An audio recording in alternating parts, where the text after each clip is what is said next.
بسم الله الرحمن الرحيم فإن كل هذه خواص الاسم. د دین مخکی د اسم تعریف ذکر شو او د اسم علامات ذکر شو.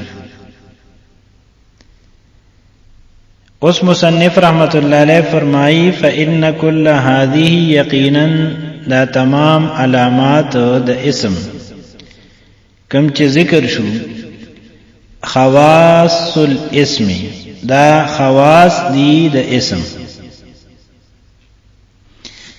دا عبارت مصنف رحمت اللہ علیہ دې لپاره ذکر کړی دی چې په دې سره د یو مقدر سوال جواب وشي او هغه مقدر سوال هغه څه دی؟ هغه دا دی چې علامت دې ته ویل کېږي چې دا د کوم څیز دپاره علامت دی نو دا د هغې نه جدا کېږي نه، بلکې دا همیشه هغې سره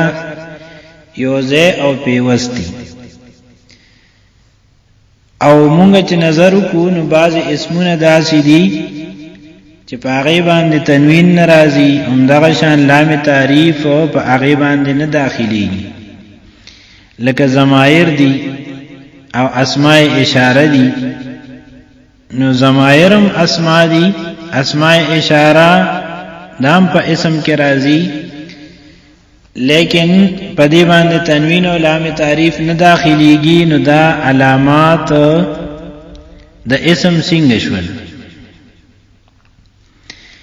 نو مصنف رحمت الله علیه دلته کې په جواب کې او فرمایل چې دا علامات چې ما ذکر کړی دي نو د دینه مراد خواص دي، او خواص دا جمع د خاصتون دا، لکه څنګه چې دواب دا جمع د دابتون دا. او خاصه ستوي نو خاصه ما یوجد فيه ولا یوجد فی غیره. خاصه د یو څیز دا هغه ته وایي چې په دغه څیز کې دا موندلی شي او د هغې نه غیر کې دا موندلی نشي. او خاصه بیا په دوه قسمه ده، یو خاصه شامله ده. نو خاصه شامله ده یو څیز دا هغه ده چې د دغه څیز تمام افرادو کې دا موندلی شي، نو دا خاصه شامله ده. او یو خاصه غیر شامله ده چې په تمام افرادو کې دا نشي موندی، بلکې په بعضو کې وي او په بعضو کې نه. نو دلته دا خواص د اسم یعنی دا علامات د اسم چې دي نو دا اصل کې خواص دي او خاصی دي او خاصیم غیر شامل دي، یعنی خواص غیر شامل دي. د اسم نه علاوه دا په فعل کې او په حرف کې نشي موندي، او په اسم کې دا خواص او دا خاصه کله موندي شي او کله پکې دا خاصه نی بلکې بل خاصه پکې موندلی شي. د دې عبارت ترکیب داسې دی چې فا دلته کې فصیحیه ده، او فا فصیحیه ځکه ده چې دلته کې شرط جمله دا محذوف دی. اصل کې تقدیر د عبارت داسې دی اذا علمت ان هذه علامات الاسم، یعنی هر کله چې تاسو دا پته لګی دا چې دا ټول علامات د اسم دي نو په دې ځان پوي کا چې دا علامات چې دي نو دا په اصل کې خواص د اسم دي. ان دا حرف د حروف مشبہ بالفعل نه کله مضاف دی، هذه مضاف الیه دی، مضاف سره مضاف الیه نه دا اسم د ان، خواص دا مضاف دی، الاسم مضاف الیه دی، مضاف سره مضاف الیه نه دا خبر د ان. مبتدا سره دا خبرنا دا جمله اسمیه خبریه دا جزا شوا د شرط محذوف. او د دې عبارت نحوی اجرا داسې ده چې فا فصیحیه حرف دی مبنی دی، ان حرف دی مبنی دی، هذه اسم اشاره مبنی دی، او کلا او الاسم دا مفرد منصرف صحیح دی، حالت رفعی ضمه سره دی، حالت نسبی فتحه سره دی او حالت جری کسره سره دی. کلا دا ان اسم دی په دی وجه دا منصوب دی او نصب د دی په فتحه د لام سره دی او الاسم دا مضاف الیه کې دو په وجه مجرور دی او جر د دی کسره د میم سره دی. خواص دا غیر منصرف دی، حالت رفعی ضمه سره او حالت نسبی او جری دواړه دی فتحه سره دی. او دلته دا ان خبر دی په دی وجه دا مرفوع دی او رفع دی ضمه د صاد سره. ومعنى الإخبار عنه أن يكون محكوما عليه لكونه فاعلا أو مفعولا أو مبتدأ. ومعنى الإخبار عنه فعلامات دا اسم کی دا ذکر شو چې دا به مخبر عنه واقع کی. اوس مصنف رحمت الله علیه د دې معنا کوي چې د اخبار عنه د مخبر عنه واقع کېدو څه معنی ده؟ ان یکون وبدا اسم محکوما علیه، یعنی دا محکوم علیه وی، دا مسند الیه وی او مسند الیه سس کی دی شي لکونه فاعلا یا بدا فاعل وی او مفعولا یا بدا نائب فاعل وی. ذکر نائب فاعل نه علاوه بل مفعول دا مسند الیه نوی او مبتدا یا بدا مبتدا وی. اسم یا فاعل واقع کی یا نائب فاعل یا مبتدا، په دی وجه دا مخبر عنه وی، مسند الیه وی، محکوم علیه وی. او مصنف رحمت الله علیه دا ول ذکر کړل د اخبار عنه معنی ول په خپل ذکر کړه. نو دا غي وجه دا ده چې د اسم په علاماتو کې د اخبار عنه معنی چې دین دا واضح نه و، په دې وجه باندې مصنف رحمت الله علیه دا بیان کړ. او وجه صدا چې دا واضح ول نه و، نو د اخبار عنه نه دا وهم ترازی چې د دین صرف مبتدا کېدل مراد ني، فاعل او نائب فاعل کېدل ته مراد ني. ځکه مبتدا هغه چیز دی چې د عین خبر ورکول شي، ځکه د عین بعد خبر راځي. نو بیا با دا ویل کېدل چې دا مخبر عنه لفظ چې دی دا صرف مبتدا ته شامل دی. نو مصنف رحمت الله علیه دا دفع د وهم وکړه چې نه دا عبارت چې دی اخبار عنه دا صرف مبتدا ته نه دی شامل، بلکې د مخبر عنه نه مراد دی محکوم علیه چې پاغي حکم لګول شي، او حکم په مبتدام لګول شي د خبر په ذریعہ، او حکم په فاعلم لګول شي د فعل په ذریعہ، او په نائب فاعلم حکم لګول شي د فعل مجهول په ذریعہ. د دې عبارت ترکیب داسې دی و حرف عاطفه دی یا استینافیه دی او معنا مضاف دی. الاخبار مصدر معرف باللام او عنه دا جار مجرور متعلق د الاخبار دی. الاخبار د خپل متعلق سره دا مضاف الیه، مضاف سره مضاف الیه نه دا مبتدا. انا مصدریه ناسبه او یکون دا فعل د افعال ناقصه، هو ضمیر پدې کې مستتر دی، هغه د اسم دی، محکومن دا صيغه د صفت ته اسم مفعول دی، او علیه جار مجرور د دې نائب فاعل دی. اسم مفعول د خپل نائب فاعل سره د فعل ناقص لپاره خبر جوړي. لام دا حرف جر دی او کون مصدر د فعل ناقص مضاف دی، او هی ضمیر محلا مجرور مضاف الیه دی، او دا معنن مرفوع دی، اسم د کون مصدر دی، او فاعلا دا معطوف علیه دی، او حرف عطف دی مفعولا دا معطوف اول دی، او بیا حرف عطف دی مبتدا دا معطوف ثانی دی. نو معطوف علیه سره د دوالو معطوفنا دا خبر د کون مصدر، کون مصدر د خپل اسم او خبر سره دا مجرور، او جار سره د مجرور نه متعلق د یکون فعل. یکون فعل د خپل اسم او خبر او متعلق سره په تعویل د ان مصدریه دا خبر، او مبتدا سره د خبر نه دا جمله اسمیه خبریه شو. النحوی اجرا د عبارت داسې د معنا دا اسم مقصور دی، د دې په اخر کې الف مقصوره دی. حالت رفعیه تقدیر د ضمه سره دی، حالت نسبی تقدیر د فتحې سره دی، او حالت جری تقدیر د کسرې سره دی. او په دې ځای کې د مبتدا کېدو په وجه باندې دا مرفوع دی او رفع د ضمه تقدیری سره دی. الاخبار محکوما کون او فاعلا او مفعولا او مبتدأ، دې کې هر یو چې دینو دا مفرد منصرف صحیح دی، حالت رفعی ضمه سره دی، حالت نسبی فتحې سره او حالت جری کسرې سره دی. الاخبار دا د مضاف الیه کې دو پوجه مجرور دی، جر کسرې درا سره دی. محکومن د فعل ناقص د خبر کې دو پوجه منصوب دی او نسب فتحې د میم سره دی. او کون دا د لام حرف جر پوجه مجرور دی، جر کسرې د نون سره دی. فاعلا مفعولا او مبتدأ، دې کې هر یو د کون مصدر د فعل ناقص خبر دی، په دې وجه منصوب دی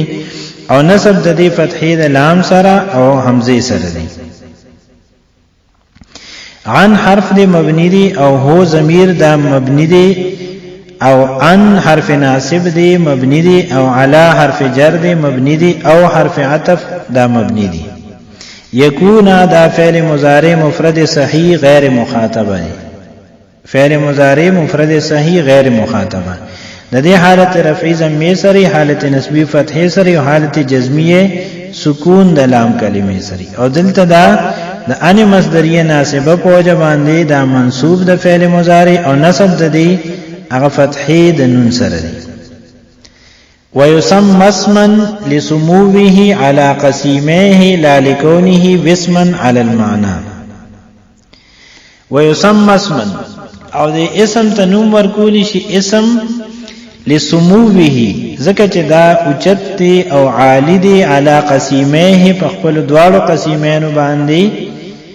یعنی په فعل او حرف باندې. لکونه لا لکونه باسما علی المعنى، او دې ته نوم د دیو جن نشي ورکول اسم چې دا وسم او علامت دی علی المعنى په خپل معنا باندې. په دې عبارت کې مصنف رحمت الله علیه د اسم د پارا وجه د تسمیه بیانی، او دا غي وجه صدا نو دا غي وجه دا چې د اسم اصل چې کوم دی، چې دا اسم د سنه راوتی دی او د سنه جوړ شوی دی، په هغه اصل کې د نحویانو اختلاف دی. د بصری چې کوم نحویان دي نو هغه وی اسم دا په اصل کې وو سمون، او د سمون معنا دا اوچتوالی، او د دې دلیل څه دی چې د دې اصل سمون دی، ناغي وی د دې جمع راځي اسماءون، او د دې تصغیر راځي سمیون. نو سمیون دا په اصل کې وو سمیون. اوس تصغیر او جمع دا دو داسې سيزونه دي چې د سره د یو لفظ د اصل معلومي. نو د دې اسماء جمعنا او د سمیون تصغیرنا دا معلومه شو چې دا لفظ د اسمون چې دی نو دا ناقص واوی دی، د دې په لام کلمه باندې وو دی او وو د دینه حذف کړی شوی، او د هغه وو په عوض کې په اول کې حمزه راغلی ده، او بیا سین د دینا تخفیفاً چې دینو آغا ساکن کړی شوی دی، نو د سمون اسمون جوړ شوی. او دی نحویان چې دینو دی اسم تا اسم ولی وی، دا ځکه چې د اسم کم دوا قسیمین دي چې په مقسم کې د سره شریک دي، یو فعل دی او بل حرف دی، او مقسم د دریوانو کلمه دی. نو دا اسم په دې دواړو باندې اوچت دی، ځکه د اسم نه یوازې په یوازې باندې کلام جوړیږي، ځکه اسم مسندم راځي او مسند الیه راځي، او فعل او حرف داسې نه دي، ځکه فعل صرف مسند راتلی شي، مسند الیه رات نشي راتلی، او حرف نه مسند راتلی شي نه مسند الیه. په دې وجه باندې اسم عالی دی په فعل او حرف باندې. او د کوفی چې کوم نحویان دي نو هغه وی دا اسمن په اصل کې و وسمن، او د وسمن معنی د علامت، نو وو مکسور دا په حمزه باندې بدل شو اسمن شو او دا ځکه چې اسم دا په خپل مسما او مدلول باندې علامتي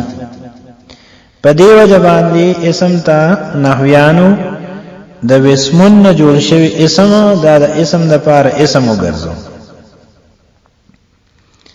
د مصنف رحمت الله علیه په نسبت باندې د بصری چې کوم نحویان دي نو د هغه مذهب راجح دي او هغه داسي چې فعل هم په خپل مدلول باندې سوي علامتي او فعل ته اسم نشي ویل په دې وجه باندې د بصری چې کوم نحویان دي نو د هغه وجه د تسمیه دا راجح ده او مصنف رحمت الله علیه په دی وجه باندې تردید وکړي چې لا لکونه وسمن علی المعنى د دې عبارت ترکیب دی وہ حرف عطف دی یا استینافیه دی یسمى فعل مجهول دی او هو ضمیر مستتر په دی کې نائب فاعل دی اسمن دا مفعول به دی لام حرف جر دی او سمو مضاف دی ہی ضمیر مضاف الیہ دی علی حرف جر دی قسیمه مرکب اضافی مجرور دی جار سره د مجرور نه متعلق د سمو مضاف سره د خپل مضاف الیہ او متعلق نه مجرور جار سره د مجرور نه معطوف علیہ لا حرف عطف لام حرف جر کون مصدر د فعل ناقص مضاف ہی ضمیر محلا مجرور مضاف الیہ معنی مرفوع اسم د کون مصدر او وسمن موصوف علی المعنى جار مجرور متعلق د کائنا صفت موصوف سره د صفتنا خبر او کون سره خپل اسم او خبرنا مجرور د جار سره د مجرور نه معطوف علیہ د معطوف سره دا ظرف لغو متعلق د یسمى فعل سره د خپل نائب فاعل مفعول او متعلق نه د جمله فعلیه خبریه شو د دې عبارت نحوی اجرا داسه یسمى د فعل مضارع مفرد معتل الفی دی فعل مضارع مفرد معتل الفی د دې حالت رفعی د په تقدیر د ضمه سره حالت نسبی په تقدیر د فتحه سره او حالت جزمی د دې په حذف د لام کلمې سره دلته دا عوامل ناسب او جازمه د انعدام په وجه باندې دا فعل مضارع دا مرفوع او حالت رفعی د دې ضمه تقدیری سره اسمن سمو کون او وسمن دې کې ار یو چې دینو دا اسم مفرد او منصرف صحیح دی حالت رفعی ضمه سره حالت نسبی فتحه سره او حالت جری کسره سره دی اسمن د مفعول به کې دو په وجه باندې منصوب دی او نصب د دې فتحه د میم سره دی سمو دا د لام جاره په وجه مجرور دی او جر د دې کسره د و سره دی کون مصدر د لام حرف جر په وجه مجرور دی او جر د دې کسره د نون سره دی او وسمن دا د مصدر د فعل ناقص د اغي اسم دی یعنی کون دا مصدر د فعل ناقص دی نو دا اغي پر اسم دی په دې وجه دا منصوب دی او نصب فتحه د میم سره دی لام حرف جر دا مبنی دی او هو ضمیر دا مبنی دی علی حرف جر لا حرف عطف دا ټول مبنی دی او قسیمه دا تثنیه ده او نون تثنیه ده دینا د اضافت په وجه باندې حذف شوی دی اصل کې او قسیمین حالت رفعی د دې په الف سره او حالت نسبی او جری دواړه په یا ما قبل مفتوح سره او دلته دا د علی حرف جر په وجه مجرور دی او جر د دې په یا ما قبل مفتوح سره دی